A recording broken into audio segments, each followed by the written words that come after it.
This information is presented by Bluewater Auto Restoration. Welcome back. This is week 20 of the 2026 Bluewater Auto Restoration podcast. We release new podcasts every Saturday morning. In this deep dive, we look at manual classic transmissions, rebuild or replace. Yeah, it's a massive topic. Okay, let's unpack this because, if you are listening right now, you probably appreciate the absolute unadulterated romance of a classic car. Oh, absolutely. You picture the gleaming chrome bumpers, that flawless candy apple paint job reflecting the sun. Right. And you hear that low rumbling purr of the engine. It's visible, it's visceral, and it just feels perfect. It really is an aesthetic masterpiece, when it's just sitting still in the driveway. We fall in love with the lines, the smell of the old leather, the tactile feedback of a heavy steering wheel. Yeah, the smell, it's so nostalgic. Exactly. It's incredibly seductive. Yeah. But then, you have to look underneath all that mid-century beauty. You have to look past the paint and into the dark, hidden, really highly complex mechanical beast that's actually making the whole thing move. Right, down in the grease. Right. I am talking about the transmission. And suddenly, that pristine, romantic image gets incredibly murky. Well, murky is probably the polite word for it. It is an absolute labyrinth of hydraulic fluid, spinning gears, and friction materials that have been abused for, half a century. Exactly. And that is exactly our mission today for you, the listener. If you are staring down a pool of mystery red fluid in your garage right now. Dreaded red puddle. The dreaded red puddle. Or if your classic cruiser is starting to hesitate at stoplights, we're going to navigate those murky waters for you. Yeah, we have to. We are looking directly at the ultimate dilemma for the classic car owner. When that 50-year-old transmission inevitably starts to fail, what do you actually do? Right, because we need to map out the mechanical realities of your options here. Do you attempt a targeted repair? Just a quick fix. Exactly. Or do you commit to a comprehensive rebuild? Or, do you pull the unit out and replace it entirely? Or even do a swap, right? Yeah, fundamentally rewrite the car's DNA with a modern conversion swap. So we're going to break down the cost structures, the physics of how these fixes actually work, and the long-term impacts of each choice. Because the goal is to shortcut your way to being a truly informed owner. We want to completely eliminate the guesswork before you ever, walk into a transmission shop. Absolutely. Knowledge is power here. Okay, so before we can even debate how to fix the machine, we really need to understand the ghost inside of it. Let's talk about what is physically going wrong down there in the dark after decades of use. Right. How does a car try to warn you that its transmission is basically on life support? Well, the warnings are highly sensory. A classic car communicates through feeling, sound, and smell long before it suffers a catastrophic failure. Okay, let's start with feeling. What are we feeling in the driver's seat? The most glaring, terrifying symptom is slipping gears. Yeah. You're cruising down the highway or trying to accelerate from a stoplight, and you press the gas pedal. You hear the engine rev up, the RPMs climb dramatically, but the car itself it hesitates. Oh man, I've experienced that in an old truck. The engine is screaming, doing all the work, but it feels like you're trying to sprint on a sheet of ice. That's a perfect analogy. The power just isn't translating to the wheels. So what is mechanically happening when a gear slips like that? Okay, so inside an automatic transmission, you have these things called clutch packs. Clutch packs. Right. Think of them as stacks of metal discs alternating with discs that are covered in a friction material. Kind of like a brake pad. Yeah, somewhat similar to a brake pad. When the transmission wants to engage a gear, hydraulic fluid is pumped in under really high pressure. Okay. And this pressure squeezes that stack of discs together tightly, locking them so power can actually flow from the engine to the wheels. Got it. It clamps down. Exactly. But over decades, that friction material literally wears away into dust. So when the hydraulic pressure tries to squeeze the stack, there's just nothing left to grip. Wow. The metal plates just slide against each other. So the engine spins, but the transmission slips. And is that same loss of grip responsible for delayed gear engagement? Like, when you shift from park to drive and you just sit there for an uncomfortable 3 or 4 seconds before you feel that clunk of the gear finally catching? Well, yes and no. Delayed engagement is often less about the friction material and more about the hydraulic pressure itself. Oh, okay. See, the transmission relies on an internal fluid pump. And as seals age, they harden and shrink. Because they're rubber. Right, exactly. Yeah. So when you shift into drive, the pump is trying to build enough pressure to squeeze those clutch packs, but the fluid is bleeding past the old shrunken rubber seals. Ah, an internal leak. Yes. It takes the pump an extra 3 seconds to overcome that internal leak and finally build enough pressure to slam the clutches together. And when it finally does build that pressure, I imagine it doesn't engage smoothly, which explains the harsh, jerky, shifting behavior. You nailed it. A healthy transmission manages that fluid pressure perfectly. It applies it gradually, so the transition between gears is totally seamless. Like butter. Right. Yeah. But when the system is failing, compensating for leaks or sticking valves, the pressure eventually just spikes. So instead of a smooth transition, The clutch pack slams together violently. Yeah. That is the actual jerk that throws you back against your seat. okay, so that is the physical feeling. But earlier you mentioned sound and smell. I've read forum posts from classic car owners describing these awful grinding or whining noises. What's the difference between a whine and a grind down there? Okay, so a whine is almost always hydraulic. It usually points to the fluid pump literally starving for fluid. Starving, like it's low on fluid. Yeah, or a clogged internal filter is restricting the fluid flow. It's a phenomenon called cavitation. It sounds a lot like a power steering pump groaning when you turn the wheel all the way to the side. Oh, that awful moaning sound. Okay, and grinding. Grinding, on the other hand, is exactly what it sounds like. Metal on metal. Yikes. Yeah.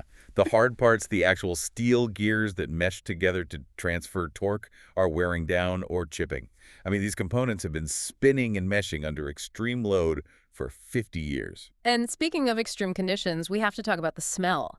Because if you step out of your classic car after a long Sunday drive and you smell something acrid, almost like burnt toast, Oh yeah, that smell. You are smelling oxidized, overheated transmission fluid. because the friction.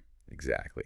Transmission fluid is designed to withstand a lot of heat, but when those clutches slip, they generate massive amounts of excess friction. That friction just cooks the fluid. So what does healthy fluid look like versus cooked fluid? Healthy transmission fluid is a bright, translucent red.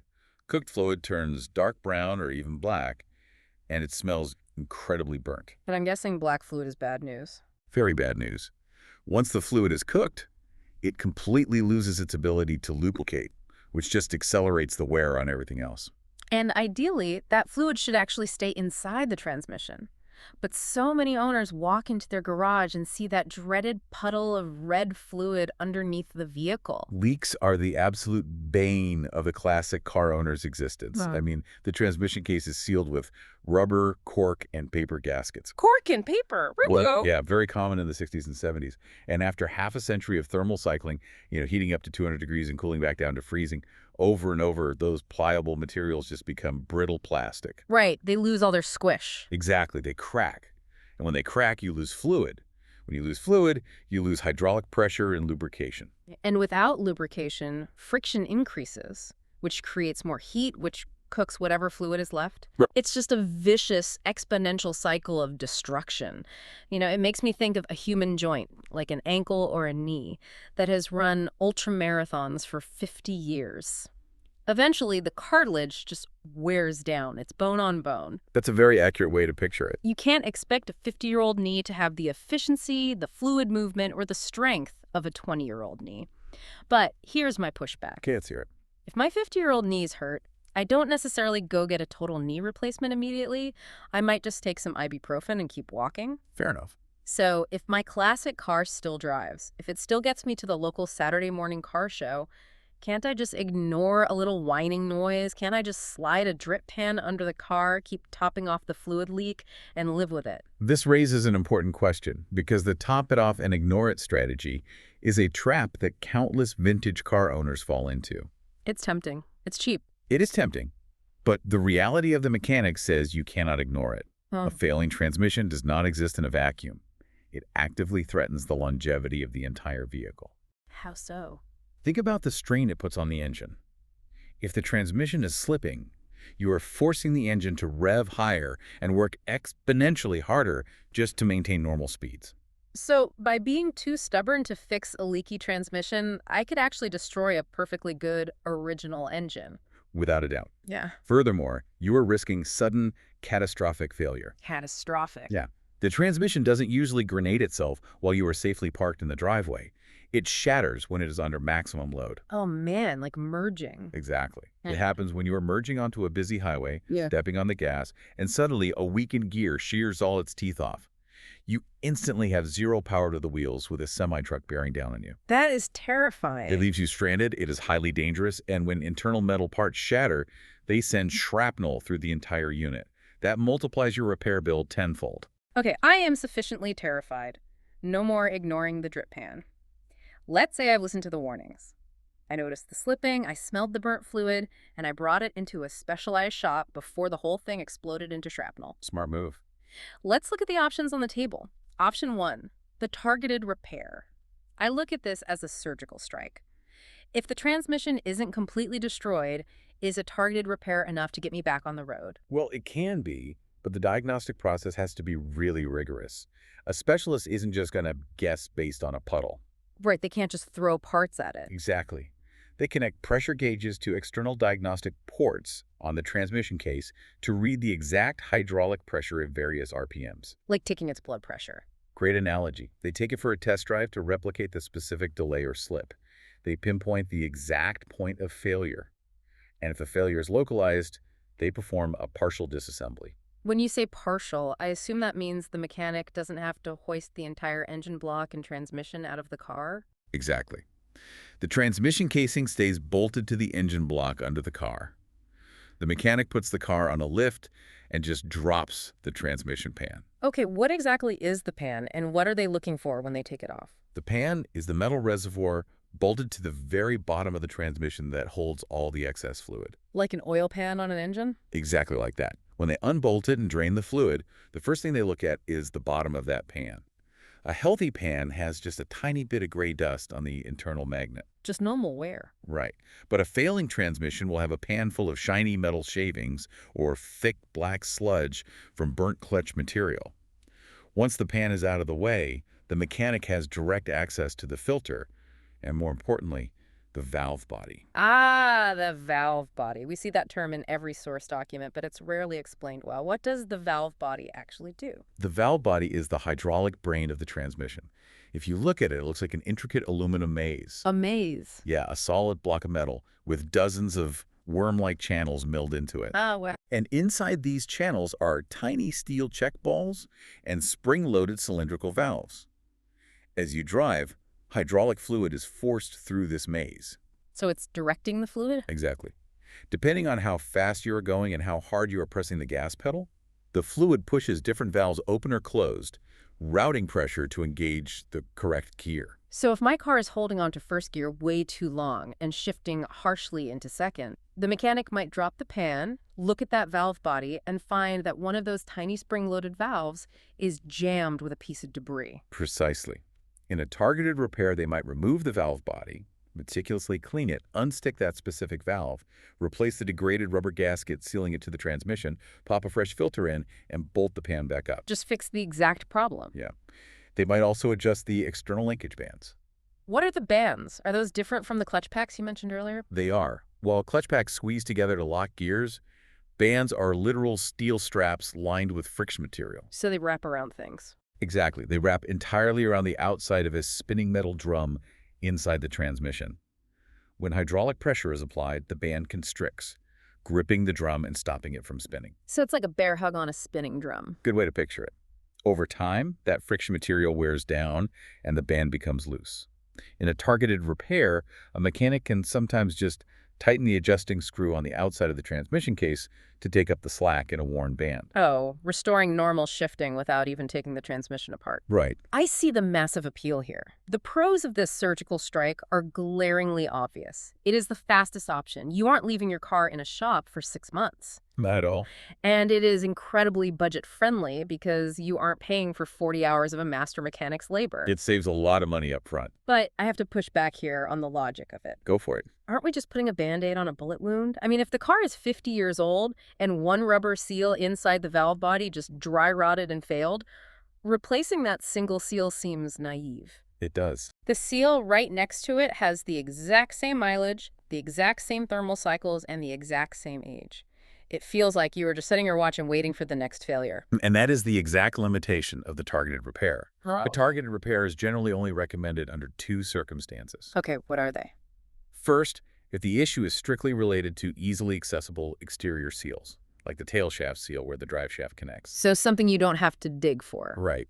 Second, if the transmission was actually fully rebuilt 5 or 10 years ago, but one specific part failed prematurely due to a manufacturer defect. But for an original, untouched 1968 transmission? For an original unit that has never been opened, a targeted repair is often a waste of your money. Really? Yeah, it lacks long-term reliability.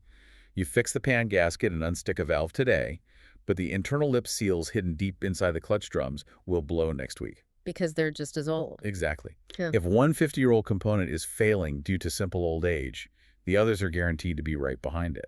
Okay, so if replacing a single seal is just waiting for the next one to blow, how do we reset the clock entirely? This brings us to the second path. The big one. Right. If a Band-Aid won't cut it, we move to open heart surgery. Option 2. The comprehensive rebuild. In the classic car community, the rebuild is spoken about with genuine reverence. It is the purist's path. Let's break down the sheer scale of what this entails. Well, the scale is immense. A comprehensive rebuild begins with the complete removal of the transmission from the vehicle. They pull the whole thing out. Yes. It is hoisted onto a specialized workbench, and a master technician performs a 100% teardown. The transmission is completely gutted down to the bare metal outer casing. Wow. Every single nut, bolt, snap ring, bearing, and gear is removed, degreased, and laid out under bright inspection lights. So when a mechanic looks at that massive table of hundreds of parts, they're essentially sorting them into two distinct categories, right? The wear and tear items and the hard parts. Correct. The wear and tear items are immediately discarded. Just thrown away. Straight in the trash. We are talking about the friction, clutch plates, the steel bands, the rubber O-rings, the paper gaskets, the seals, and the filter.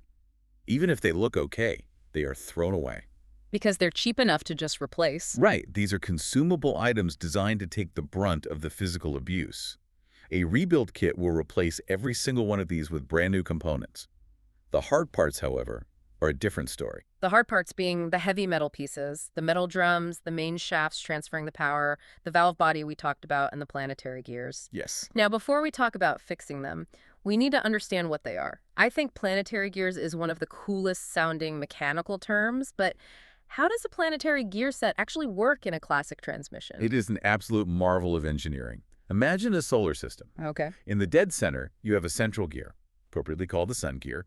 Orbiting around that central sun gear are 3 or 4 smaller gears, called the planet gears. Sun and planets, got it. These planet gears are held together by a carrier, and they sit inside one large outer ring gear that has teeth on the inside. So you have a sun in the middle, planets revolving around it, and a large ring enclosing the whole thing. How does that change gears? By using the clutch packs and bands we discussed earlier to hold certain parts still while driving others. Oh, so locking one part changes the output. Exactly.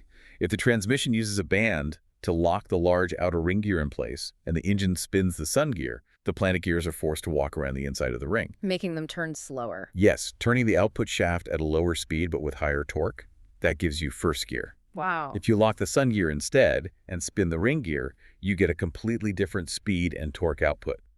A single planetary gear set can give you forward, reverse, overdrive, and neutral just by changing which component is locked and which is driven. That is incredibly elegant. So back on the workbench, the mechanic is inspecting this intricate planetary gear set, the shafts and the drums. What are they actually looking for? They are looking for microfractures, scored metal, or heat warping. These are original factory hard parts, so you want to save them. You don't throw these away. No, you salvage them if possible. If a metal drum has deep scratches where a band was gripping it, the mechanic will put it on a lathe and precisely machine the surface until it is perfectly smooth and true again.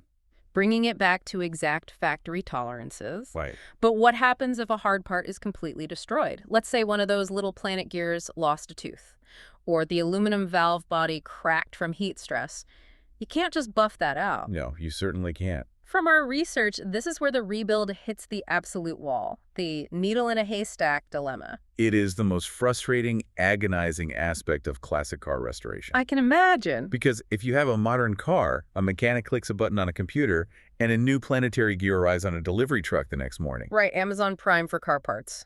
But if you are rebuilding a discontinued transmission from an obscure 1972 muscle car or a low-production vintage European import, those parts have not been manufactured in decades. You cannot buy them new. So what does the mechanic do? Are they just scouring internet forums? They are calling specialized vintage salvage yards across the country. They are physically walking through swap meets, looking for rusty transmission casings. Looking for a donor car. They are essentially hunting for another broken transmission of the exact same year and model, just hoping that the specific internal gear they need is intact inside of it. That sounds like a logistical nightmare. The car could sit in the shop for 6 months, taking up base space, just waiting for a single metal gear to be located in a barn in the Midwest and shipped over. It happens all the time. And the labor hours tracking it down must be wildly expensive. Yet thousands of classic car owners willingly choose this path every single year, so there has to be a massive, undeniable upside to all this pain. The upside is originality, and that translates directly to financial value. The collector market. Exactly. In the high-end collector market, numbers matching is the golden rule. When a classic car rolled off the assembly line, the manufacturer stamped the engine block, the chassis, and the transmission casing with identical serial numbers. So it's proof that it's authentic. Right. If you retain that original transmission case through a rebuild, your car remains a pure, untouched historical artifact. A numbers-matching car will always command a significantly higher price at auction than a car with a swapped transmission. Okay, here is where it gets really interesting to me. The rebuild isn't just about preserving the old factory metal. It's also a covert operation to hide modern technology. Oh, absolutely. The sources talk a lot about stealth upgrades. Right. I like to compare this to restoring a historic Victorian-era house. Let's hear it. You might have strict zoning rules that say you cannot alter the exterior. You have to keep the original stone foundation, the historic facade, the original windows. It must look exactly like it did in 1890. Right, maintaining the history. But while the walls are open during the restoration, you rip out the dangerous old lead pipes and the terrifying knob and tube electrical wiring. You sneak in brand new, state-of-the-art PEX plumbing and modern circuit breakers. So the house looks historically perfect, but it functions flawlessly for a modern family. That is a perfect framework for understanding stealth transmission upgrades. How does that apply to the transmission bench? Well, while the mechanic has your transmission completely gutted on the bench, they can integrate 21st century material science inside that authentic 1960s steel case. Give me an example. Remember those wear and tear friction clutch plates we talked about earlier? Yeah, the ones that turn to dust. Right. The original 1960s factory plates were often made with asbestos-based materials. Today, a mechanic will rebuild the clutch packs using modern Kevlar or carbon fiber composite friction materials. Kevlar, like bulletproof vests. Exactly. They grip vastly better, they handle exponentially more heat, and they last twice as long. And what about shift kits? We hear that term thrown around at car shows constantly. Oh, I put a shift kit in it. What is that actually doing mechanically? Okay, remember the valve body we discussed? The aluminum maze that routes the fluid. The hydraulic brain. Yep. Between the two halves of that valve body is a thin metal separator plate with dozens of highly precise holes drilled into it. Fluid is forced through those holes to engage the gears. Okay. Factory transmissions were designed for the average consumer, so the holes in that plate were drilled relatively small. This restricts the fluid flow, forcing the clutches to engage slowly. A slow engagement means a soft, comfortable, unnoticeable shift. But a slow, soft shift means the clutches are slipping against each other for a longer period of time, which creates more heat and wear. Exactly. You get a comfortable ride, but you burn up the transmission. A shift kit usually involves a modified separator plate with slightly larger, re-engineered holes, along with stiffer springs for the valves. So the fluid moves faster. It allows a larger volume of hydraulic fluid to hit the clutch packs instantly. The result is a much crisper, firmer, faster gear shift. So no slipping. Right. It reduces the slipping, which drastically reduces heat, extending the life of the transmission while giving the driver a much sportier feel. So to the judge walking around with a clipboard at the Concourse Car Show, the transmission looks perfectly stock. But to the driver, it performs with modern durability. Precisely. And if we connect this to the bigger picture, a comprehensive rebuild is so highly recommended by specialists because mechanical failures are rarely isolated incidents. Meaning? If a mechanic finds a cracked metal drum, the drum didn't just crack because the metal got tired. It cracked because of chronic, microscopic misalignment in the shafts, causing vibration, or severe heat buildup due to failing hydraulic pressure somewhere else in the system. Ah. So if you just do a targeted repair and throw a new drum in, you haven't actually fixed the ghost in the machine. Exactly. The new drum will suffer the exact same fate because the underlying systemic pressure or alignment issue was ignored. A comprehensive rebuild addresses the entire ecosystem. It cures the disease, not just the symptom. Yes, it resets the shaft in play, perfects the hydraulic pressure, and manages the heat, ensuring that when the unit is sealed back up, it functions as a single, harmonious system. Okay, so the rebuild is the purist's dream. But let's step into the shoes of a different kind of owner. Let's say I am not a purist. Oh. I don't care if the serial numbers match. I don't want to wait 6 months for a mechanic to hunt down a rare planetary gear from a scrapyard. And I certainly don't want to pay a master technician for 60 hours of painstaking bench labor. You want to drive the car. Exactly. I just want absolute peace of mind, and I want to drive my car this weekend. This brings us to option 3. The full replacement. The fresh start. Yeah. A full replacement completely bypasses the forensic diagnostic work. The shop simply unbolts the failing transmission, drops it out of the car entirely, and installs a completely different, fully operational unit. When you say completely different unit, what exactly are we putting in there? Are we buying a brand new transmission that was built yesterday? Depending on the specific car, you are either installing a brand new aftermarket unit built by a specialty manufacturer, or, more commonly, a fully remanufactured unit. Remanufactured. What's the difference between that and a rebuild? A remanufactured transmission was rebuilt in a massive, specialized factory setting. Unlike a local shop where one mechanic does the whole job on a bench, these factories operate on an assembly line. Oh, so it's standardized. Highly standardized. They use laser-guided machining to resurface hard parts. They install all new modern internals.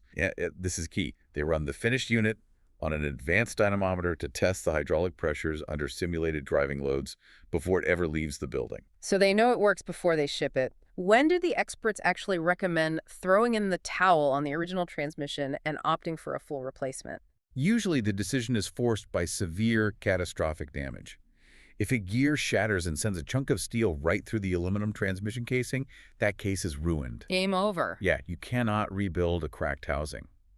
Or if the internal hard parts are so deeply scored and heat warped that machining them back to spec would make them dangerously thin and weak. What about a car that just seems cursed? I mean, we've all heard stories of a car that just eats transmissions. That is the other major scenario. If a vehicle has a documented history of chronic transmission failures, say it has been rebuilt by a local shop twice in the last decade, and it still whines or slips, there is likely a foundational flaw in the casing or the alignment that cannot be easily fixed. So you just start fresh. At that point, you cut your losses and replace it entirely. So if we weigh the pros and cons, on the pro side, you are completely eliminating the hidden risks. You aren't trusting 50-year-old steel that might have microscopic fatigue fractures you can't see with the naked eye. You are getting a unit that was tested on a machine before it arrived. And you drastically reduce your downtime. A shop can order a remanufactured transmission, have it delivered on a shipping pallet a few days later, and swap it into your vehicle in roughly a day or two. You aren't waiting on a parts hunt. Furthermore, a factory remanufactured unit almost always comes with a robust, multi-year warranty, providing incredible peace of mind. But the cons are very real for the collector. You throw the original transmission case away, which permanently destroys the numbers matching originality of the car, instantly lowering its ceiling at a high-end auction. Yes, that is a sacrifice. And from what I've always heard, replacing an entire transmission is the most terrifyingly expensive upfront option. But wait, I have to stop and think about the logic here. What's the catch? Right. If a replacement is faster, if it's more reliable, and if it comes with a multi-year warranty, why wouldn't everyone just replace it? Is it purely a purist obsession with original metal, or is the math genuinely skewed? It is a complex economic equation, and analyzing the cost structure reveals why replacement is often smarter than it seems. Let's look at the rebuild first. Okay. When a mechanic rebuilds your original transmission, they are reusing the most expensive components. The heavy cast iron or aluminum case, the massive steel shafts, the planetary gear sets. Because they are reusing the heavy metal, the physical parts cost of a rebuild is relatively low. Right, because you are mostly just buying friction paper, rubber seals, and fluid. Exactly. Okay. But we established that taking a transmission completely apart, cleaning hundreds of pieces, machining drums, and reassembling a valve body takes a staggering amount of time. You are paying a highly specialized master technician for dozens of hours of meticulous labor. And their hourly rate is premium. So the labor bill on a rebuild is astronomical, even if the parts are cheap. Okay, now flip that equation to the full replacement. With the replacement, the parts cost is massive. You are buying an entire, finished, 200-pound piece of highly engineered machinery. Big sticker shock. Right.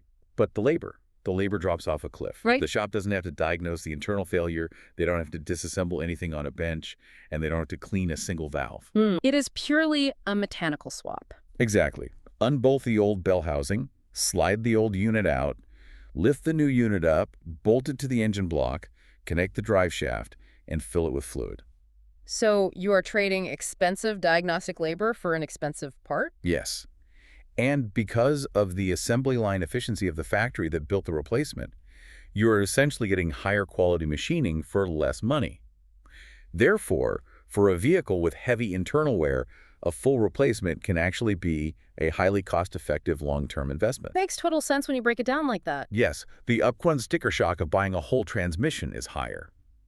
But when you factor in the saved diagnostic labor, the massive reduction in downtime, and the fact that a warranty protects you from paying for a return trip to the mechanic, the total cost of ownership over the next decade frequently favors replacement. That is the classic time is money scenario. Now, up to this point in the deep dive, we have operated under one massive assumption. And what is that? That the owner actually likes the transmission the car came with.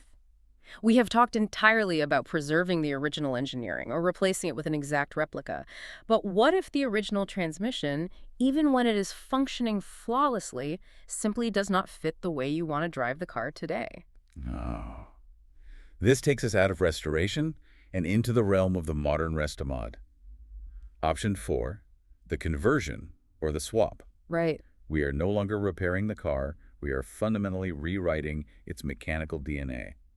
Let's tackle the manual to auto conversion first, because I think a lot of classic car owners secretly want this but feel guilty admitting it. Oh, they definitely do. Picture this. You own a breathtaking 1969 muscle car. It rolled off the factory floor with a heavy-duty 4-speed manual transmission, lovingly referred to as a rock crusher. Oh, classic. The clutch pedal is mechanical, not hydraulic.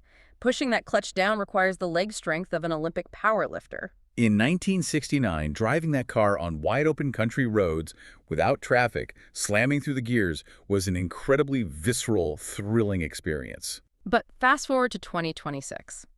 You decide to take that same car to a Saturday car show on the other side of the city. You hit bumper-to-bumper, stop-and-go highway traffic for 45 minutes. A nightmare scenario for that car. You are creeping forward 10 feet at a time. Push that heavy clutch in, feather the gas, ease it out, brake. Push the heavy clutch in, feather the gas, ease it out, brake. By the time you arrive at the car show, your left leg is shaking, your knee aches, and you are just sweating. The mechanical reality of that 1960s manual transmission has completely ruined the enjoyment of the vehicle. Which is exactly why ripping out that original manual transmission and upgrading to a modern automatic is incredibly popular. It offers a smooth, stress-free driving experience. You can actually hold a conversation, sip your coffee, and enjoy the scenery while you drive your classic. But the benefits go far beyond just saving your left knee. It completely transforms the car's highway capability, right? It revolutionizes it, primarily due to gearing. Classic manual transmissions from the 60s and 70s typically only had 3 or 4 forward gears. The final gear ratio was usually 1.1, meaning the output shaft of the transmission spun at the exact same speed as the engine. Okay. That was fine when the national speed limit was lower.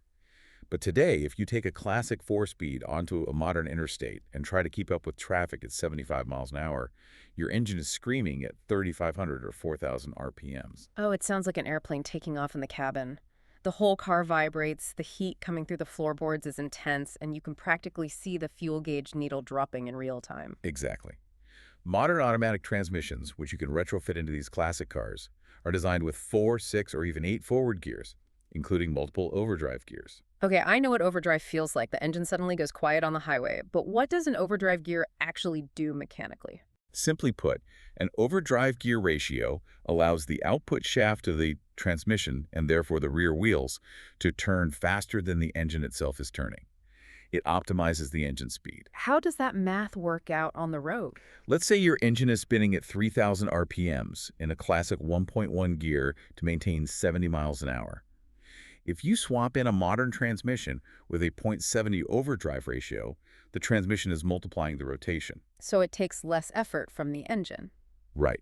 You can maintain that exact same 70 miles an hour, but the engine only has to spin at a relaxed 2,000 RPMs. That is a massive drop in effort. The effects are profound. It drastically improves your fuel economy, sometimes doubling your miles per gallon on the highway. Doubling. Wow. Yeah.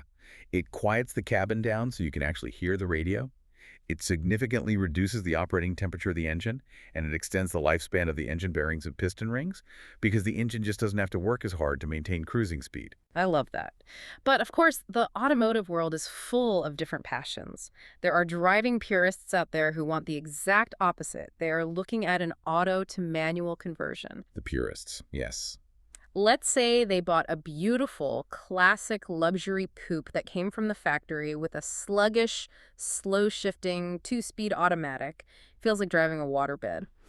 They want to tear that out and put in a crisp, modern 5-speed manual so they can actually carve canyon roads. For those driving enthusiasts, the manual conversion offers unparalleled engagement. An automatic transmission relies on fluid coupling in the torque converter, which inherently has some slush or slippage. Right, it's not a direct mechanical link. Exactly. A manual transmission provides a direct, locked mechanical connection between the engine's crankshaft and the rear wheels. You dictate the exact RPMs, you control the power delivery, and you are perfectly harmonizing with the machine. Plus, from a purely practical standpoint, manual transmissions are much simpler internally. There is no complex valve body maze, no sensitive hydraulic pressure to maintain, and no internal clutch packs burning up. They are generally much more cost-effective to maintain over the life of the vehicle, assuming you don't burn out the foot clutch every year. But this raises a major mechanical hurdle. Swapping a 2026 transmission into a 1966 car is not just a matter of dropping it in and tightening a few bolts. The physical architecture of these machines is completely different. Fundamentally different. The bolt hole patterns on the back of a classic engine block do not line up with the mounting face of a modern transmission. The input shafts are different lengths. The starter motors are in completely different locations. So you can't just mash them together. This is where adapter kits come into play. Yes. When I look at the research on adapter kits, I realize this is the magic that makes modern restomods possible. To me, I look at an adapter kit as a highly engineered universal translator. Translator. Yeah. You have a classic 1960s engine that speaks one mechanical language. You have a highly advanced electronic modern transmission that speaks a completely different language. They do not understand each other. Okay, I see where you're going. The adapter kit sits perfectly in the middle, translating the physical connections, allowing these two generations of engineering to communicate and function together seamlessly. That is an excellent way to conceptualize the role of the adapter kit. But let's look at the physical components of that translator.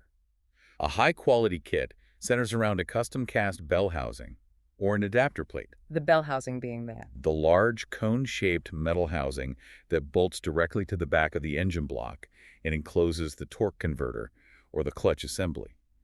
An adapter bell housing will have the bolt pattern for the classic engine on the front side and the bolt pattern for the modern transmission on the back side. Bridging the gap perfectly. But it's not just the outer housing, right? The spinning parts inside have to connect too. Correct. That requires a custom flex plate or flywheel.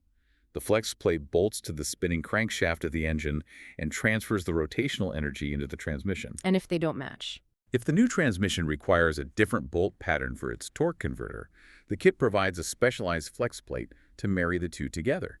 You also frequently need a custom-measured, dynamically balanced drive shaft to connect your new transmission to your classic rear axle, because modern transmissions are rarely the exact same length as the originals. All of this allows classic cars to seamlessly integrate their beautiful historic bodies with highly advanced, fuel-efficient modern powertrains.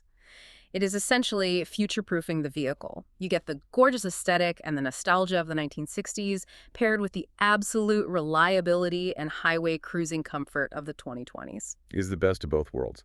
But what's fascinating here, and what owners really must understand, is the sheer level of precision required. A transmission swap utilizing an adapter kit requires critical millimeter-perfect tolerances. Because things are spinning fast. We're dealing with heavy masses of metal spinning at thousands of revolutions per minute. Because if the adapter plate isn't machined perfectly and the transmission mounts just slightly off-center, If the concentric alignment between the center line of the engine's crankshaft and the center line of the transmission's input shaft is off by even a few thousandths of an inch, the results are devastating. just a few thousandths of an inch. Yes, the input shaft will bind as it spins. The pilot bearing inside the engine will be subjected to asymmetrical pressure and will shatter. The resulting vibration will tear the internal seals of the new transmission apart from the inside out in a matter of miles. So you really can't cheap out on these kits. Absolutely not. If the components are mismatched or poorly machined, you will completely bottleneck the car's performance, negating all the benefits of the modern upgrade, and you will destroy your expensive new transmission. Precision engineering from highly reputable manufacturers is absolutely non-negotiable when planning a swap. Okay, so what does this all mean?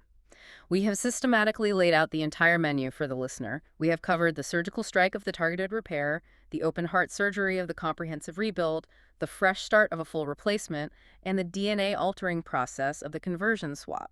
We've covered a lot of ground. Now comes the hardest part of all. How do you, as a classic car owner sitting at home listening to this deep dive, actually make this massive financial and emotional decision? Let's build the ultimate decision matrix. Perfect.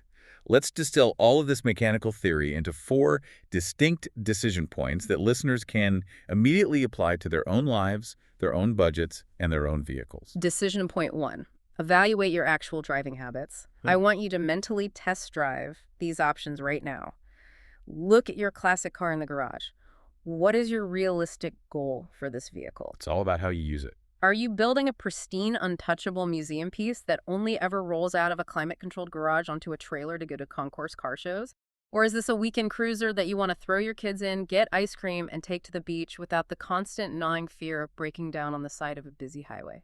Being honest with yourself about that intended use dictates everything.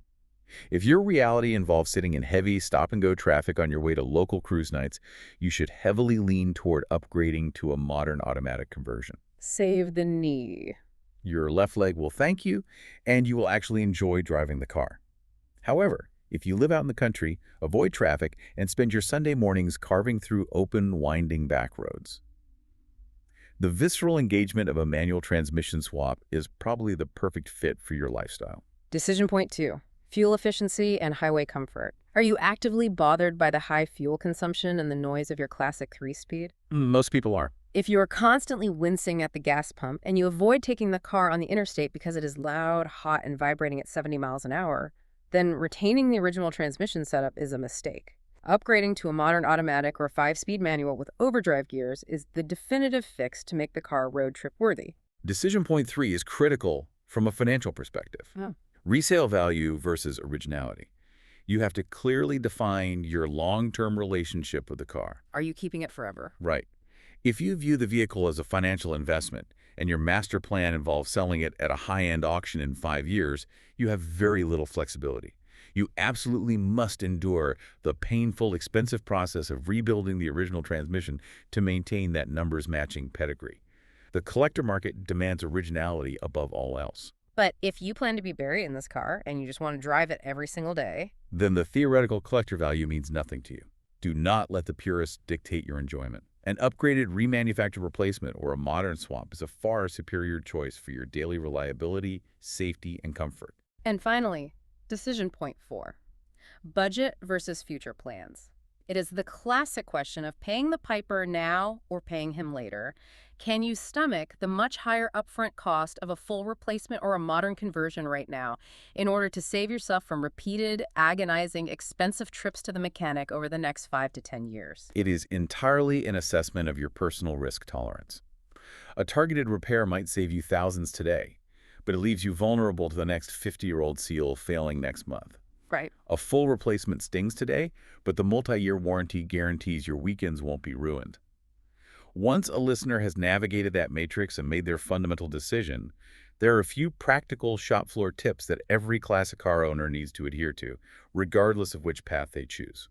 Let's share those industry secrets. What do owners need to know before the wrenches start turning? First, if you are having your transmission removed from your classic car for any reason, document the disassembly process.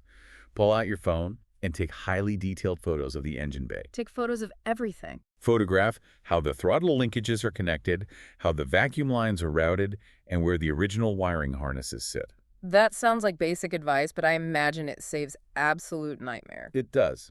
Classic cars have often been modified by previous owners. 6 months later, when the rebuilt transmission is ready to go back in, relying on a factory shop manual might not help if your car was uniquely wired. Having your own photographic evidence makes reassembly infinitely smoother and prevents serious arguments with your mechanic about how things used to be. Great tip. Yeah. And the next one? Second, and I cannot stress this deeply enough, never, ever cut corners on transmission fluid. Earlier, you called transmission fluid the lifeblood of the system. Let's dig into why. It's not just slippery oil, right? Not at all. Automatic transmission fluid, or ATF, is a highly engineered chemical marvel. It has to perform 4 completely different jobs simultaneously. 4 jobs. Okay. It acts as a hydraulic fluid to transfer pressure and clamp the clutches. It acts as a heavy-duty lubricant to protect the metal gears from grinding. It acts as a detergent, constantly cleaning microscopic metal shadings and suspending them so they can be trapped by the filter. And the 4th? And most importantly, it acts as a liquid coolant. It absorbs the massive heat generated by the torque converter and the clutches, carrying it away to the radiator. So if you buy the cheapest fluid on the shelf at the auto parts store, cheap fluid breaks down exponentially faster under high heat. Once its chemical structure shears, it loses its ability to cool and lubricate. The transmission will overheat, the clutches will slip, and the unit will destroy itself. Use the exact, high-quality synthetic fluid recommended by the manufacturer of your specific transmission setup. That leads perfectly into your next tip, which is managing that heat. Yes. Third tip, address the cooling system proactively. Classic cars designed in the 1960s were not engineered to sustain modern 75-mile-per-hour highway speeds for hours on end, especially not in the dense, hot traffic of modern cities. They just run hotter now. Excess heat is the #1 killer of automatic transmissions. Adding an upgraded, aftermarket auxiliary transmission cooler, which acts like a mini radiator mounted in front of your main radiator, is one of the cheapest, easiest, and most effective ways to double or triple the lifespan of your transmission. It keeps the fluid chemically stable under modern driving conditions. And what's the final tip for someone going down the purest path? Be relentlessly patient. If you are going the rebuild route, sourcing those rare hard parts is an unpredictable waiting game. You cannot rush a classic restoration. The machine operates on its own timeline. You just have to wait. But the most important piece of advice I can give, which wraps up our entire discussion today, is about who actually does the work. You're saying I shouldn't invite my buddies over for a few beers and try to rebuild a valve body in my driveway? I am strongly advising against it. Consulting a certified transmission specialist with advanced diagnostic tools is non-negotiable. So no DIY. Rebuilding, replacing, or adapting a classic transmission is not a DIY weekend project for a basic socket set. We have discussed planetary gear sets, hydraulic mazes, and micrometer-precise shaft alignments. It requires a deep understanding of fluid dynamics, specialized machining capabilities, and tools most home mechanics simply do not own. Trust the professionals with the heavy lifting. I think that is incredibly sound practical advice. We have covered a truly massive amount of ground in this deep dive, from diagnosing the terrifying symptoms of slipping clutches and cooked fluid, all the way to the high-tech precision of modern overdrive adapter kits. That's covered the whole map. But as we wrap up our time today, I want to leave you, the listener, with a somewhat philosophical question. It is a debate that constantly floats around the classic car community, usually late at night at the diner after a car show. It sounds like we're approaching the ship of Theseus' paradox. Exactly. For those who aren't familiar, it's an ancient Greek thought experiment. Yeah. Imagine you have a historic, famous wooden ship. Over the decades, as the ship sails, wooden planks begin to rot. Every time a plank rots, the sailors replace it with a brand new piece of wood. Eventually, after many years, they have replaced every single wooden board, every mast, and every sail on that ship until absolutely no original pieces remain. The question is it still the same ship? It is the ultimate dilemma for the Restomod community. Apply that logic directly to your garage. Right. You buy a beautiful, all-original 1965 classic car because you fall in love with its soul, but it drives poorly. So you swap out the failing original transmission for a crisp, modern 6-speed automatic. Okay, rough grades. A year later, you pull the tired original engine and drop in a modern fuel-injected crate motor so it starts reliably. The next year, you rip out the dangerous old drum brakes and upgrade to modern disc brakes. You change the suspension. At the end of the process, you have entirely replaced the mechanical beating heart and the entire skeletal system of the vehicle. Is it still the same classic car you fell in love with? Have you truly preserved a piece of automotive history, or have you simply engineered a highly efficient modern sports car that is wearing a vintage 1960s costume? Or maybe we are looking at it all wrong. Maybe the true soul of a classic car exists entirely independent of the metal spinning underneath it. Does the soul exist purely in the aesthetic, in the nostalgia?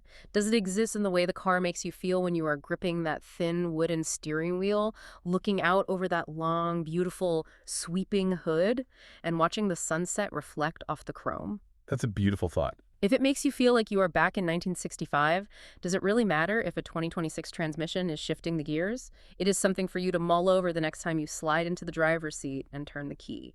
A profound way to look at the intersection of engineering and emotion.